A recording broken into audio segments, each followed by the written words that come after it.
So today I am showing you my watercolors. I wanted to do a video like this for a while now because I just love watercolors a lot and I want to share my passion with you. So I have some pieces of paper here, scraps from when I cut paper to make some finished watercolor pieces, and I usually keep these around because they are very useful for testing watercolors. When you're doing a finished piece, it's better to try your colors out first so that you don't end up using a color that you don't want in your final piece. Anyways, so this is my first watercolor set ever. Like, I bought it something like 4 years ago, maybe. I think so. These are not quality watercolors, okay?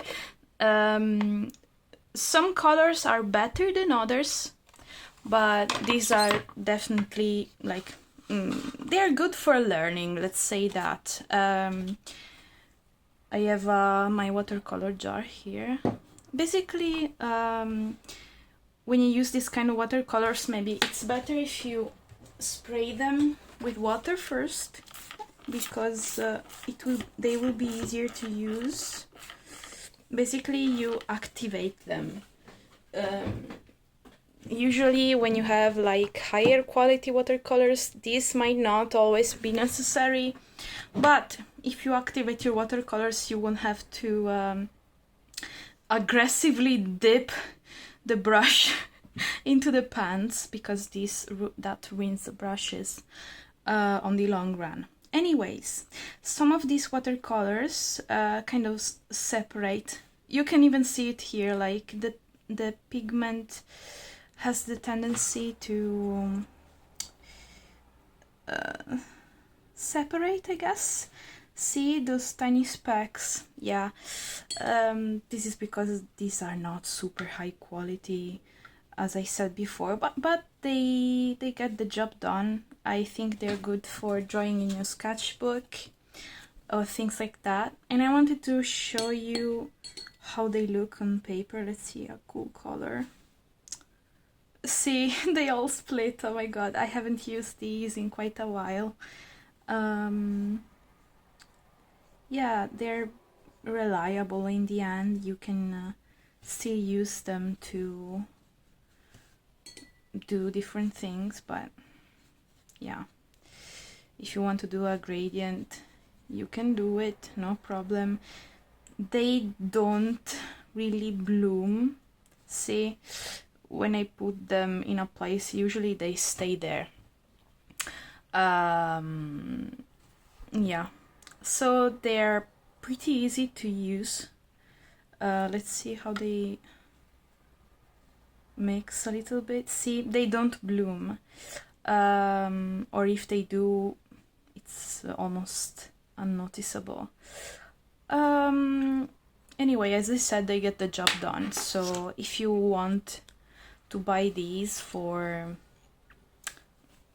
use in your sketchbook, or you're like a beginner, I think these are fine. As I said, they get the job done. So this is it for these. They're called Ezigoo. There used to be a brush pen, an aqua brush pen with these that they give you as a gift, I guess. Basically, I'm not a big fan of those brush pens because they don't really allow you to control the water really well, and you end up with uneven washes of colors. It's just not for me. So let's move on to more serious watercolors. These are the Bielej Noci. You're lucky because I study Russian, actually. So I actually know the pronunciation. Wow. These are White Nights watercolors. I have had these for 2 years, something like that, maybe 3 even. These were my first serious watercolors, as I said. They are good.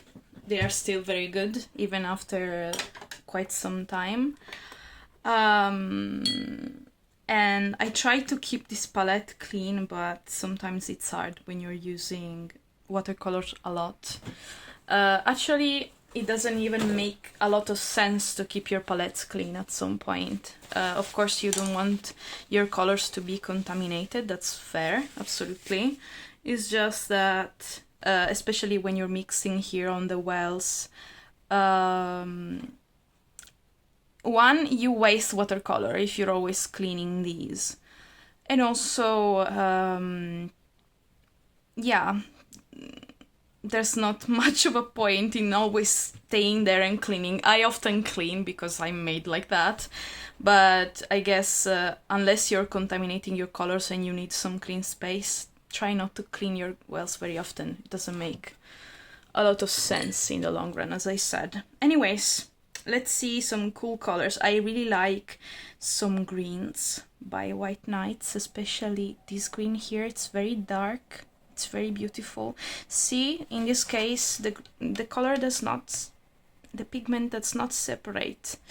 It's very even, and it's a good quality brand. It's on another level. This is kind of, to be honest, White Nights is compared to other brands, it's very cheap for what you get. This is very cheap. These are full pans. Full pans are often very expensive. And I remember maybe I bought these on sale at some point, but they were like 40 euros, maybe a little bit more, 45 euros, something like that. Anyways, they're very worth their price. You can also make your own palette. These are a lot of colors. I like to have many colors. It's just something I like. But if you want to learn, sometimes it's better to have few colors so that you learn how to mix them. That's one of the most important things. Anyways, if you like to have many colors, buy many colors. Who cares? Like, art is also about having fun. Yes, you may be a little bit led astray sometimes when you have a lot of colors, and you won't always be successful when you're mixing them, but as I said, we also have to have fun, so I'm not the color police. You can do whatever you want, as I have done whatever I wanted. So, if you want to see how these move and behave as watercolors, you can do pretty even washes. White Nights as a watercolor brand is so reliable. See, these colors, like the one I showed you before, don't really bloom a lot. They always stay where you put them, and this is why I would advise people to buy these instead of other brands when you're trying to learn. These are, as I said, are pretty reliable. They don't bloom a lot. They have very vivid colors. They have good pigments. So they really are a good investment, and they will last you forever. I've had these for years. I've used them a lot, as you can tell. I've used this dark brown a lot, which is weird because I don't paint backgrounds a lot. Oh, sorry, it was another brown.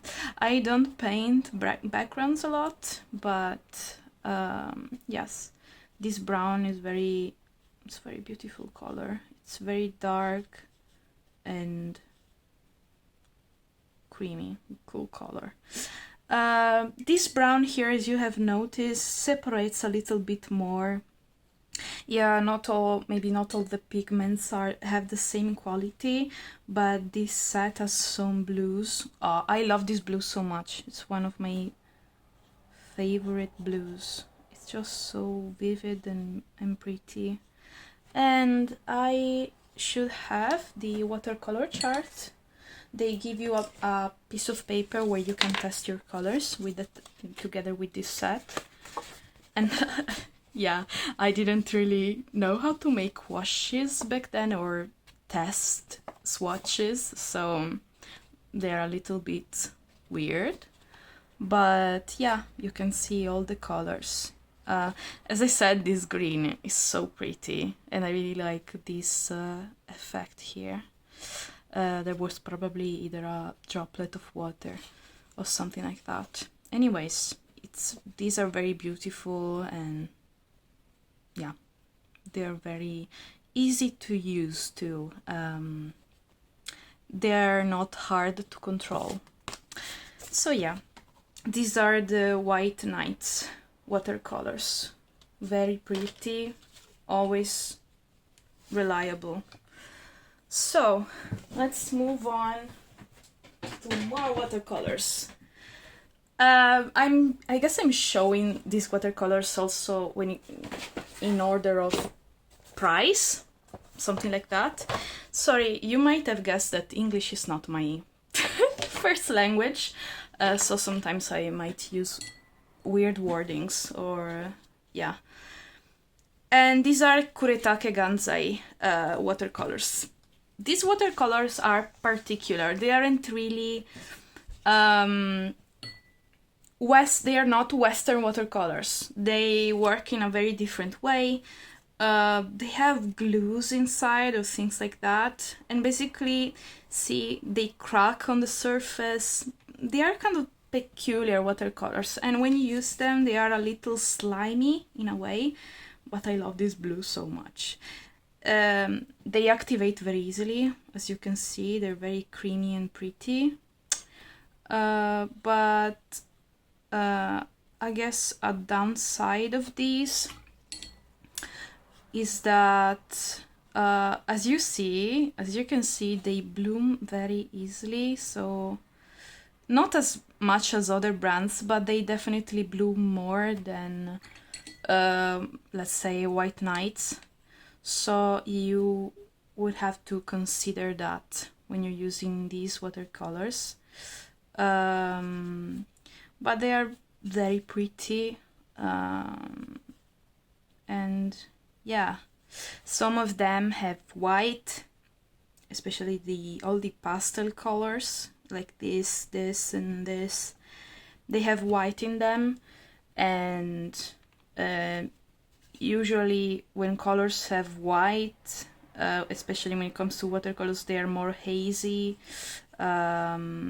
and you can get cool effects with them. But if you're more interested with transparency, which is the whole point of watercolors, you might prefer to water down other colors instead and use those instead of the pastel watercolors, or instead of adding white to your watercolors. Anyway, again, I'm not the watercolor police, so who cares? If you like to put white in your watercolors, it's up to you. And you can do whatever you want. So, if you want to see a problem I've had with Kuretake watercolors, this is my old sketchbook, and I will show you. One, these watercolors lift very easily. So if you're making many layers of watercolor, they will lift. The color that is underneath will be moved by your brush, and sometimes that's not what you want to do, so be aware of that. And if you're not using the right paper and you're impatient like I am, sometimes this will happen. Like, you will have these very strange blooms that are very different from how Western watercolors bloom. And it's because your paper is not completely dried. See? But yeah, it also depends on the quality of your paper. This is a Hagnemule sketchbook, and it's made of, it's not made of cotton. So cotton paper does not absorb, of course, like paper that is not made of cotton does not absorb color as well as cotton paper. So you will have to expect things like this, or be very careful and really wait for the colors to be dry. You can also use an air dryer to speed up the process, but yeah. These are quality watercolors, but I wouldn't say that these are for beginners. I have learned to use these later on. I do have finished pieces with these, and I discovered that when you use quality watercolor paper such as this one, this is a Canson watercolor paper, I think, but it's not entirely pure cotton, but it has a good percentage of cotton in it. I think this was also Kuretake color. I was trying it for myself. Anyways, as you can see, you can still get very pretty washes and things like that.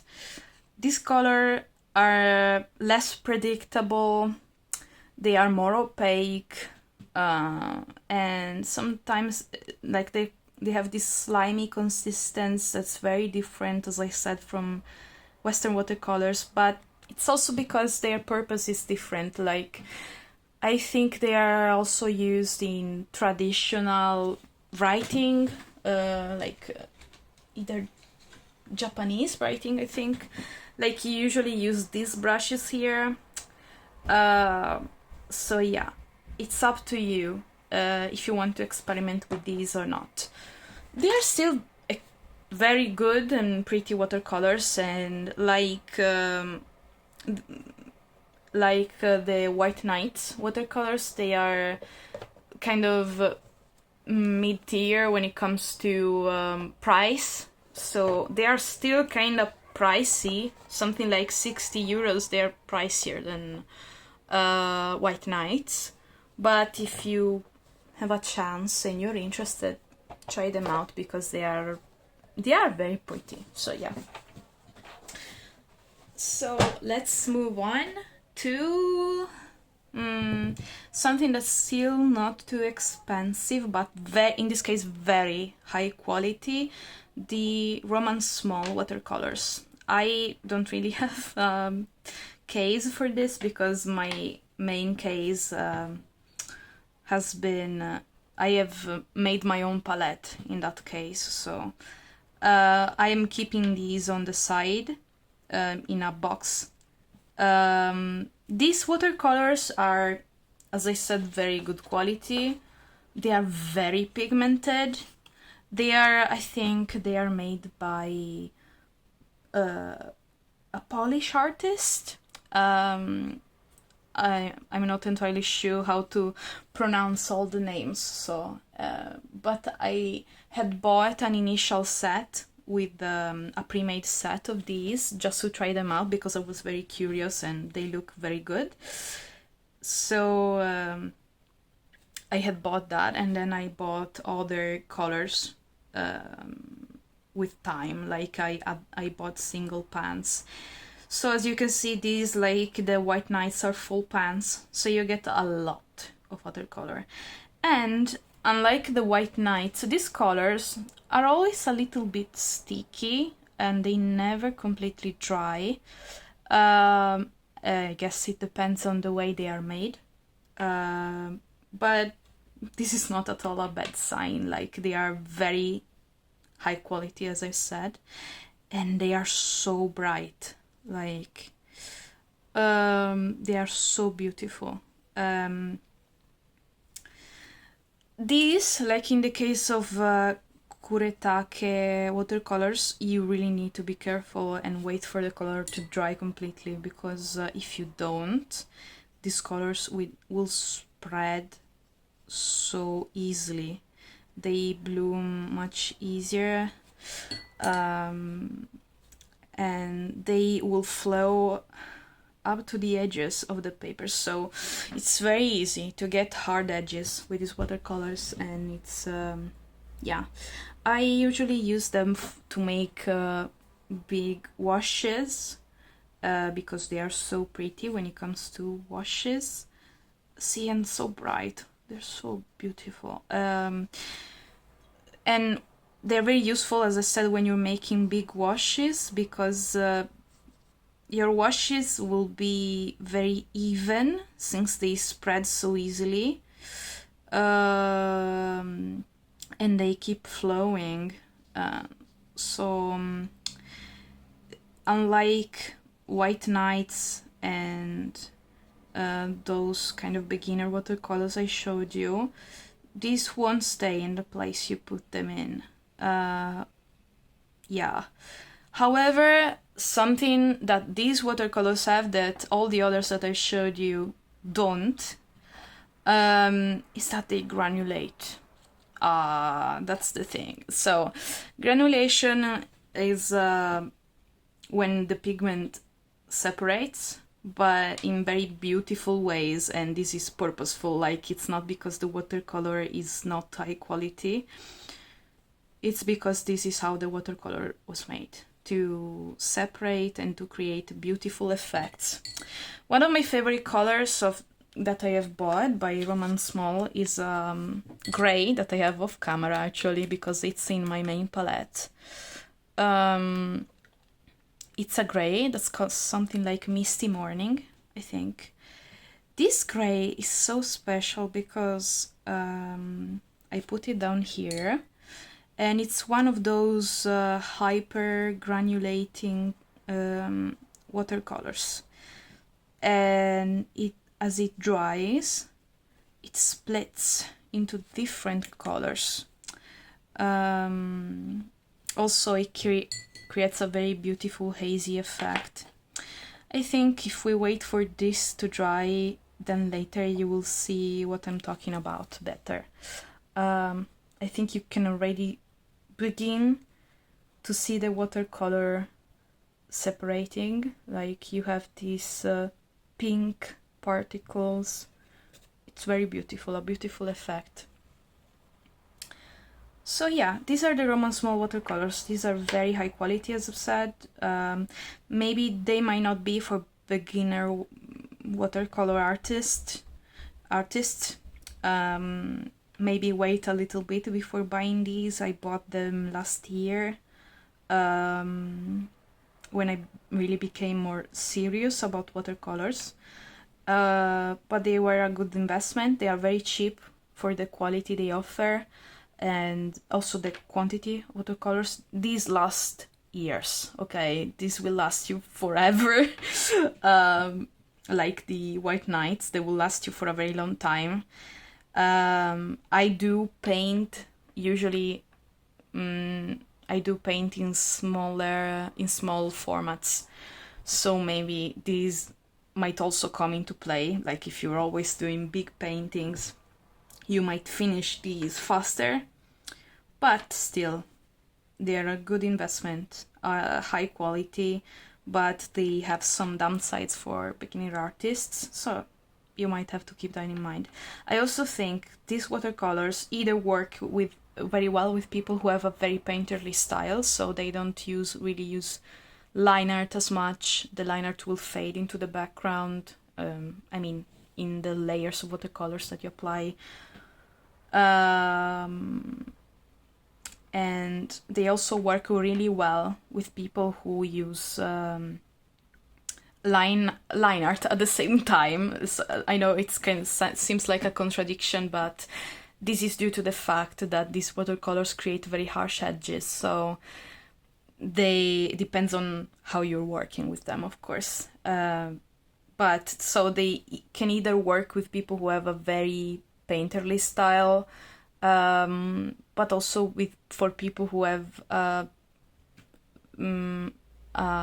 very line art focused style, because when you apply them, they will flow towards the edges. They will create hard edges. So since you have already the line art limiting things in your drawing, surrounding things in your drawing, this might not make the harsh edges as noticeable, something like that. Anyways, so these are the Roman Szmal watercolors. They are very good, and I made a little chart of the colors that I bought from them. Yes, it's not the most fantastic chart, but I made this just to see how they worked. And this is not a great watercolor paper.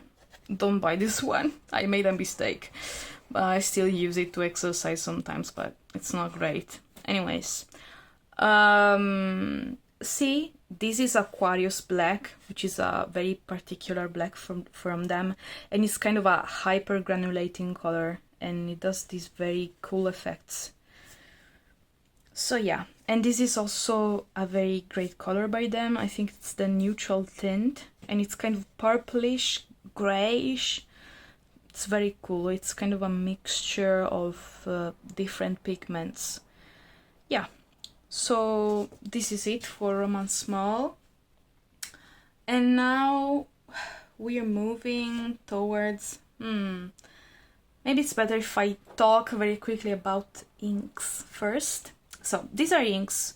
These are liquid watercolors, and they're very useful. Like, they're very pretty too. They're very bright. This is the Ecoline set. I have some of these. I don't have them all. I just have some watercolors of this brand. These are inks, so yes, they are kind of liquid watercolors, okay, but they spread like ink does, so these are hard to control. So and also, if I'm not mistaken, when they dry they will stay there where you have put them. So if you try to lift them, you won't be as successful, and they will stay in your paper a lot. And also they bloom so much, which is both, I guess, a good thing and a bad thing if you don't know really how to control them.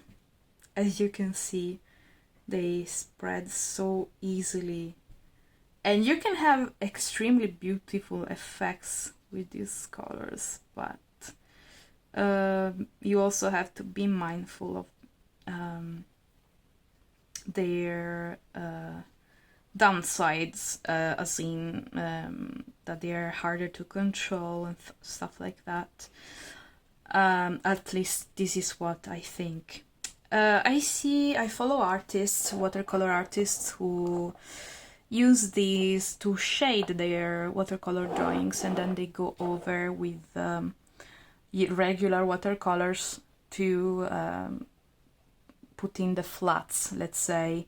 And yeah, I have tried this technique. To be honest, they kind of smudge, in my opinion, but maybe it's because I haven't waited enough for the color, for the shading done with these to dry. So if you want to try this technique out, that is to say, do all the shading first with a color of your choice from this line or with ink, and then on top color with another brand of watercolors, it's up to you. It's your choice. So experiment, have fun. I should try that again, because it seems like such a cool technique, but I was not really able to pull it off very well. So now let's go to the, I guess, my main watercolors, my main palette, which has been waiting here on the side. This is a mixture of so many different watercolors. You have a couple of colors from Roman Szmal. This is a black, and this is the Misty Morning color, which now has dried, and I guess you can see the pink shift. It's so pretty. Yeah. So you have those by Roman Szmal. Then you have a lot of Van Gogh watercolors. this is Van Gogh, Van Gogh, Van Gogh. No, this is not Van Gogh, actually, spoiler. So this is all the pre-made pans are Van Gogh watercolors, whereas these here where I have poured the color from tubes, these are PWC, PWC, was it? Yes, PWC Shinhan Watercolors, which is a Korean, if I'm not mistaken, brand. PWC watercolors are good quality, very good quality. They are professional watercolors. They are a little bit cheaper than others, and they do not spread a lot. So these watercolors too are easy to control. They're not hard to control, and I really like them. And it's one of the brands I'm using right now, and I'm really enjoying them. You can both use them to make washes, and yeah, they are just very good. They don't bloom as much as other watercolors, but definitely more than White Nights. So you can both have some control on the watercolor, but also let it flow. Yeah, they're very good and I like them, and they come like in a great variety. And yeah, then there are the Van Gogh watercolors, which I discovered. I didn't think they would be this good, because many people say they are kind of more on the student quality side. But I really enjoy them and I think they are great. This might not be the best color to show you, but this is kind of lavender and I really like it. So it's kind of one of those who have white in them, because it's kind of more opaque, hazy almost, but it's so pretty. I love this color. I really love colder colors, I guess, but it depends on my mood. Van Gogh watercolors too reactivate very easily. All of these reactivate very easily, and they are very pretty and reliable too, and they are so pigmented. Like they are also very resistant to light, so they won't fade easily. They are very good investment. See how pigmented they are. It's just very beautiful watercolors. So yeah, this is my main palette and I really like it. Maybe I will change it with time. I'm someone who uses a lot of colors. My style is pretty rainbowy, I guess. So yeah. And then let's move on to the most, I guess, high quality thing that I have. I basically sold a kidney for this. And it's the Schmincke palette. Wow! Schmincke watercolors are so beautiful, incredible watercolors, they're the best. However, these are Schmincke, these here, and these are Gogh, which is another brand, very high quality. It's one of those things that I buy every once in a while because I have a watercolor hoarding problem, as you might have guessed.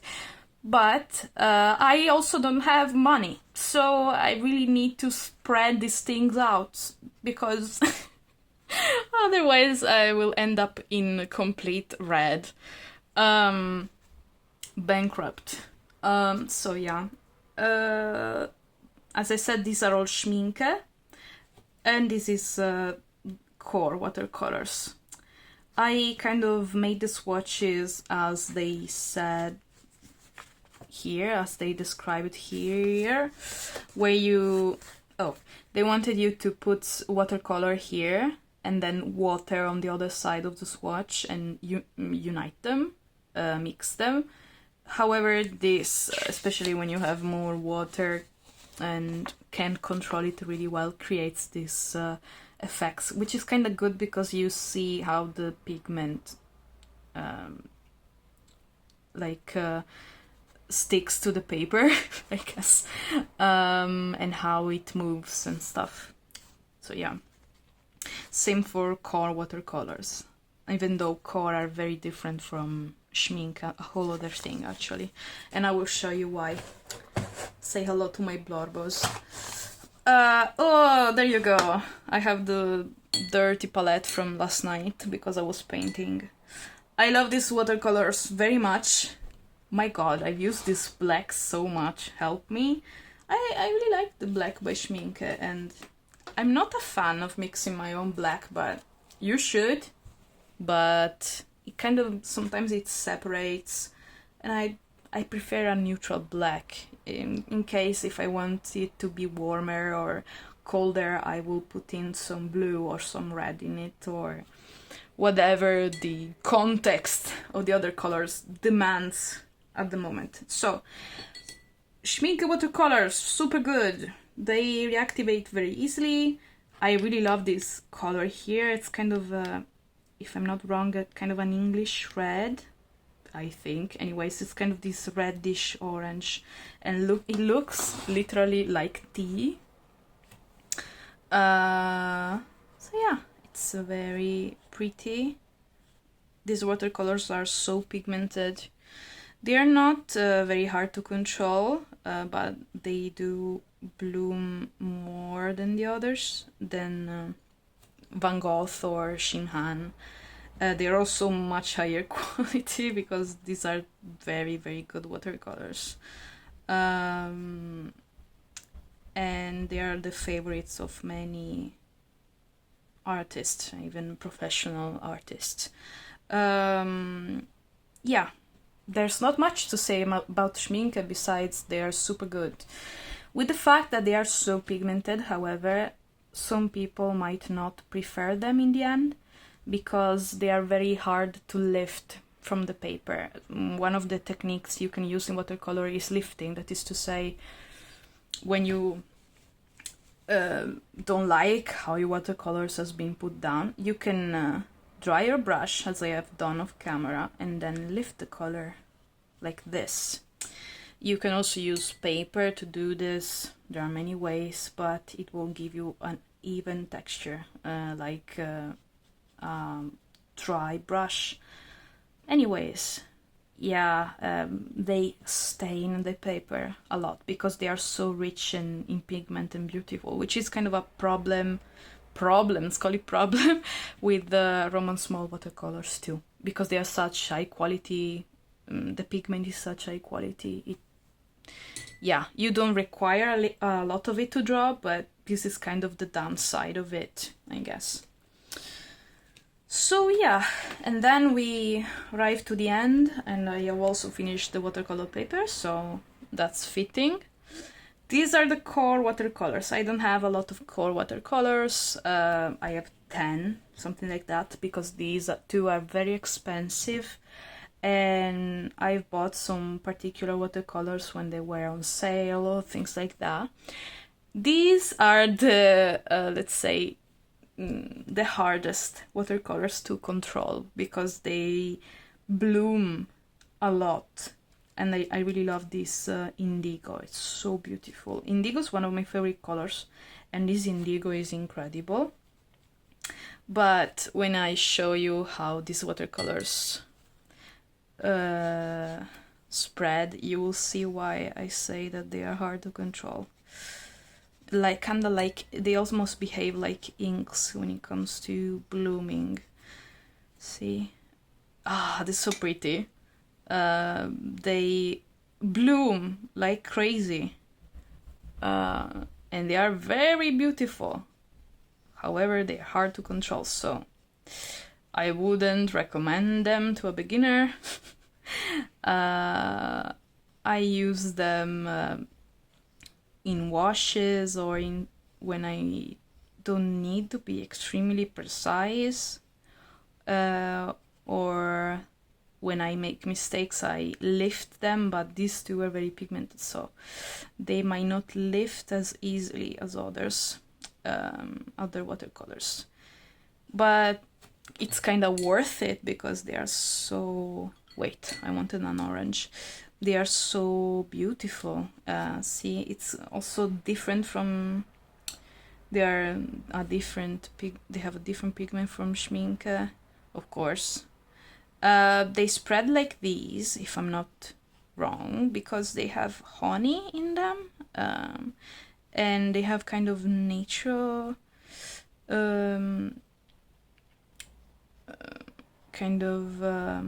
the stuff you use to link pigments, basically. I'm sorry, the English word escapes me. Anyways, yes, they are very pretty. You can use them to do washes, if you have a hard time to control them. Yeah, they make the best backgrounds, the best galaxies. However, you can also use them for everything, actually. It's just that if you're having a hard time, maybe like they require a learning curve, like all watercolors actually, because you need to know the medium you're using. So yeah, this was my video about watercolors, and I'm really happy I shared with you all the watercolors that I have at the moment, because some friends for my master's degree kind of have given me a tiny set of watercolors that hasn't arrived yet, but that I was very happy to have, and I'm very grateful to them. So yeah, this is it for now, and I hope you will have a good day, and I will see you in another video. Bye bye!